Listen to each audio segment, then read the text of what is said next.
Hello नमस्ते म कृष्ण ढकाल स्वागत छ तपाईलाई मेरो च्यानल क्रिएट्स अफ नेटवर्कमा। धेरैजनाको जिज्ञासा भइसकेपछि आज मैले सिभी कसरी बनाउने भन्ने विषयमा भिडियो बनाएको छु। भिडियो अन्तिमसम्म हेरिदिनु होला। हेरिसकेपछि आफ्नो प्रतिक्रिया दिन नबिर्सिनु होला। आउनुहोस् म तपाईलाई सिभी कसरी बनाउने भन्ने कुरा चाहिँ देखाउँदै छु। सबैभन्दा पहिला तपाईँ गुगलमा जानुहोस् अनि सिभी इन युके फर्मेट भनेर हान्नुहोस् हैन। अनि यो आइसकेपछि यहाँ धेरै किसिमको देखाउँछन् हैन। मैले हुन त अघिल्लो भिडियोमा लिंक पनि राखिसकेको छु। त्यसपछि तपाईले यो read.co.uk वाला यसलाई चाहिँ क्लिक गर्नुस्। यसमा क्लिक गरिसकेपछि यसरी डाउनलोड फ्री सिभी टेम्प्लेट भनेर दिन्छ। यसमा क्लिक गर्नुस् र यसमा तपाईले इमेल एड्रेस यतापट्टि झन्झटतिर नलाउनुस् र यसलाई क्लिक टु कन्टिन्यू सबमिट गर्नुस्। गरिसकेपछि तपाईले एउटा फर्मेट यसरी दिन्छ हैन। यसरी डाउनलोड गरिसकेपछि यसरी तपाईको खुल्छ। खोलिसकेपछि यसलाई तपाईले ओपन गर्नुस्।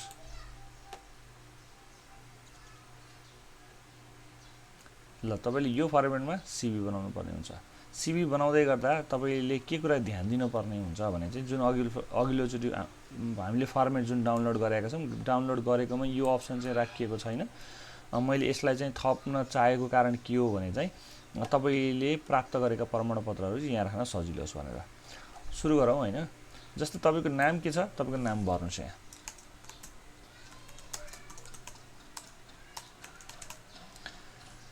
त्यसपछि तपाईले म यहाँ तपाईलाई फर्मेट मात्रै भनेको छु हैन। तपाईले यसैलाई हुबहु कपी गर्न सक्नुहुन्छ। त्यसले गर्दा मैले चाहिँ यसमा कुनै पनि भर्दिन, जस्ट सिकाउन भनेर मात्रै सिकाउँछु हैन। यसमा तपाईले जुन यो नम्बर राखिएको छ यसमा तपाईले आफ्नो मोबाइल नम्बर, यदि तपाई नेपालमै हुनुहुन्छ भने चाहिँ नेपालबाट आफ्नो नम्बर राख्नुस्, अथवा तपाई जुन देशबाट भिडियो हेर्दै हुनुहुन्छ र जुन देशबाट सिभी बनाउँदै हुनुहुन्छ त्यही देशमा तपाईले आफ्नो मोबाइल नम्बर राख्न सक्नुहुन्छ। एड्रेसको ठाउँमा एड्रेस नै राख्नुस्। तपाईको यसमा तपाईको जीमेल आफ्नो इमेल राख्नुस् र पर्सनल स्टेटमेन्ट भनेर लेखेको छ हैन। यो चाहिँ के राख्ने भन्ने हुन सक्छ, अन्यल सिर्जना हुन सक्छ। र यो तपाईले राख्ने बेलामा चाहिँ के राख्ने भन्दै गर्दा तपाई जस्तै के तपाईलाई तपाईकोमा स्किल के छ हैन भनेको, तपाई जस्तै अब इन्जिनियर हो हैन, अथवा आईटी इन्जिनियर हो, अथवा तपाईको डाक्टर हो, अथवा तपाई हैन कार्पेन्टर हो, अथवा तपाईको फार्मर हो भने चाहिँ त्यो सम्बन्धी म फलाना हो, म यस्तो यस्तो हो भनेर चाहिँ तपाईले राख्न सक्नुहुन्छ। र तपाईले ठ्याक्कै एक्ज्याक्टली के राख्ने भन्ने कुरा चाहिँ आएन भने तपाईलाई गुगल छँदैछ। गुगलमा गएर तपाईको जस्तै सफ्टवेयर इन्जिनियर भनेर मैले हाने भने चाहिँ यसमा तपाईको धेरै कुराहरु सफ्टवेयर इन्जिनियर भित्रको भएका कुराहरु चाहिँ यसमा दिएको हुन्छ हैन। त्यसलाई तपाईले अलिकति दुई लाइन कतैबाट टिप्नुस्। टिपेर तपाईको यसमा पेस्ट गर्नुस्। भनेको मतलब तपाईले आफूले ठ्याक्क तपाईले नआए पनि त्यो कपी गर्न त तपाईले जान्नुहुन्छ र त्यसलाई बिहोरा र भाषा मिलाउन जान्नुहुन्छ र त्यो कुरा यसमा लेख्ने हो। थोरै दुई लाइन लेख्दा पनि हुन्छ, नलेख्दा पनि हुन्छ, तर सकेसम्म लेख्नुस् किनभने सिभी तपाईको स्ट्यान्डर्ड देखिन्छ हैन। र त्यसपछि की स्किल भनेको छ।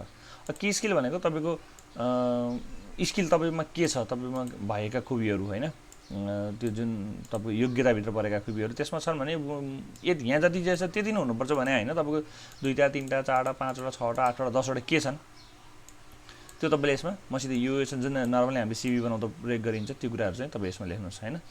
अब इम्प्लिमेन्ट हिस्ट्री भनेर आयो हैन। अब यसमा चाहिँ तपाईले के ख्याल गर्नु, हुन त तपाईसित धेरै किसिमको तपाईको काम गरेको कार्य अनुभवहरु हुन सक्छ हैन। तर यसमा तपाईले यसमा गर्नुपर्ने कुरा चाहिँ के छ भने यसमा तपाईले रिसेन्टली कुन ठाउँमा के काम गर्दै हुनुहुन्छ, कम्पनीको नाम लेख्नुस्, लोकेसन लेख्नुस्। यदि तपाईले चाह्यो भने चाहिँ लोकेसन चाहिँ लेख्नुस्, कम्पनीको नाम अहिले मैले तपाईले यहाँ देखाइन हैन, तर तपाईले चाहिँ आफूले कुनमा काम गर्दै हुनुहुन्छ अथवा काम गरे त्यति बेला खाली बस्नु भएको छ, काम गर्दै हुनुहुन्छ अनि जस्तै यहाँ डेट कुन डेटबाट काम गर्दै हुनुहुन्छ र अहिलेसम्म रनिङ हुँदै छ भन्ने भयो हैन। र त्यसमा तपाईले त्यो भित्र गर्नुपर्ने कामहरु के गर्नुहुन्छ हैन, तपाईको त्यो अहिले रिसेन्टली काम गर्दै गरेको ठाउँमा तपाईले गरेको एक्सपिरियन्सहरु के गर्नुहुन्छ त्यो कुराहरु चाहिँ यसमा बटुल्नुस्। त्यस्तै अहिले गरेको जब भन्दा पहिला कुनै त्यस्तो जब छ भने त्यसलाई पनि यहाँ राख्नुस् र ती पनि कुन डेटबाट कुनसम्म राख्नु भएको छ, के गर्नुहुन्थ्यो त्यो कुराहरु लेख्नुस्। यदि छैन भने यसलाई फाल्दिन पनि हुन्छ हैन। र यो पनि छैन भन्ने हो भने अब तपाईसित कुनै पनि एक्सपिरियन्स भएन भन्ने कुरा भयो हैन। त्यस्तै अरु पनि छ भने तपाईले म्याक्सिमम 3टा सम्मको राख्दा हुन्छ, त्यहाँ भन्दा बढी राख्नु पर्दैन, धेरै पछाडीको राख्नु पर्ने नि हुँदैन हैन।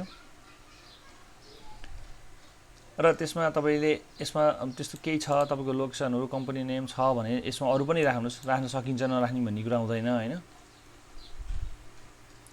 र मैले यो सर्टिफिकेसन भनेर यो मैले किन लेखेँ भने तपाईँले पाएको प्रमाणपत्रहरू जुन काम गर्दै गर्दा पाएको प्रमाणपत्र योग्यताहरू छ भने चाहिँ त्यसमा तपाईँले यसमा लेख्न सक्नुहुन्छ। यदि त्यो छैन भने यो हटाउँदा पनि हुन्छ, राख्नै पर्छ भने चाहिँ छैन हैन।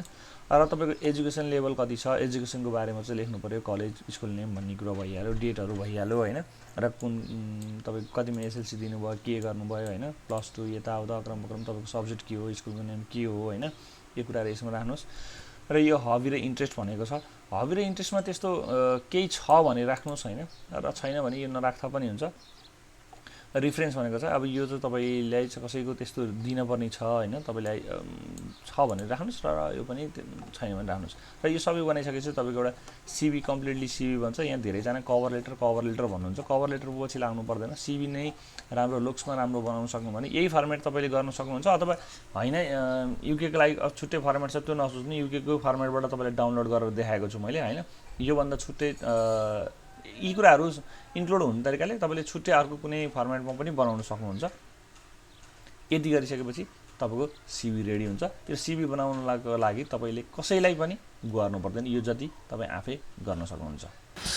तपाईँले यसरी सिभी बनाइसकेपछि तपाईँको सिभी सेभ भयो। यो सिभी जुनसुकै देशबाट पनि बनाउन सक्नुहुन्छ, बनाउन नसकिने भन्ने कुरा होइन। र यो स्पेशल युकेको लागि मात्रै चाहिँ होइन, हुनलाई अल ओभर वर्ल्डमै काम गर्छ। तर विशेष गरी युकेको फर्मेटमा अहिले पछिल्लोसम्म युके जाने ट्रेन्ड बनेको भएर मैले युकेको फर्मेट तपाईँले जुन गुगलमा जसरी सर्च गर्नुहोस् भने त्यो फर्मेट अनुसार तपाईँले जुन डाउनलोड गर्नु भनेको छु, डाउनलोड गरेर यसरी गर्नु भनेको छु, त्यसरी तपाईँले बनाउनुहोस्। विशेष गरी युकेको लागि फर्मेट बनाइदिएको मैले चाहिँ होइन, म भनेको मतलब मैले पनि नेटबाटै डाउनलोड गर्ने तपाईँ जस्तै नै हो, रिसर्च गर्ने त्यसलाई कसरी बनाउने भन्ने भइसकेपछि त यहाँलाई दिएकै छु। आगामी दिनमा मसित जोडिराख्नु होला हैन। भिडियोलाई मन परेको छ भने सेयर पनि गरिदिनु होला। भिडियो अन्तिमसम्म हेरिदिनु भएकोमा धेरै धेरै धन्यवाद। नमस्ते।